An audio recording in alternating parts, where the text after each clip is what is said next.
agradecimientos de bienvenida, de felicidades y de alegría. La alegría no es ya solo por la fecha, sino por el hecho de que una vez más nos reunimos todos los miembros de la Junta de Gobierno de la Agrupación de Cofradías y los miembros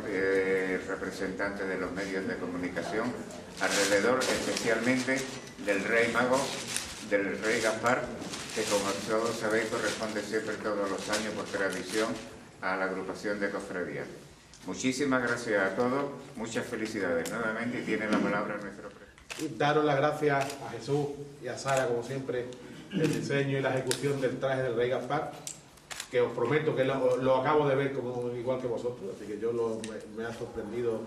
gratamente como con dos colores han sido capaces, el blanco y el negro, de hacer esta preciosidad. Y desearle a mi amigo y compañero Antonio Joda, que este año sabéis que es el que encarna, no el que se disfraza ni es el actor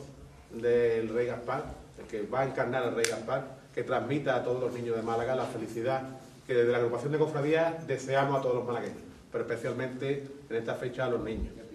Tan solo deciros que para todos vosotros que sois personas especiales, pues caramelos especiales, caramelos de ilusión, que no os falte nunca ilusión en vuestras vidas, caramelos también de alegría,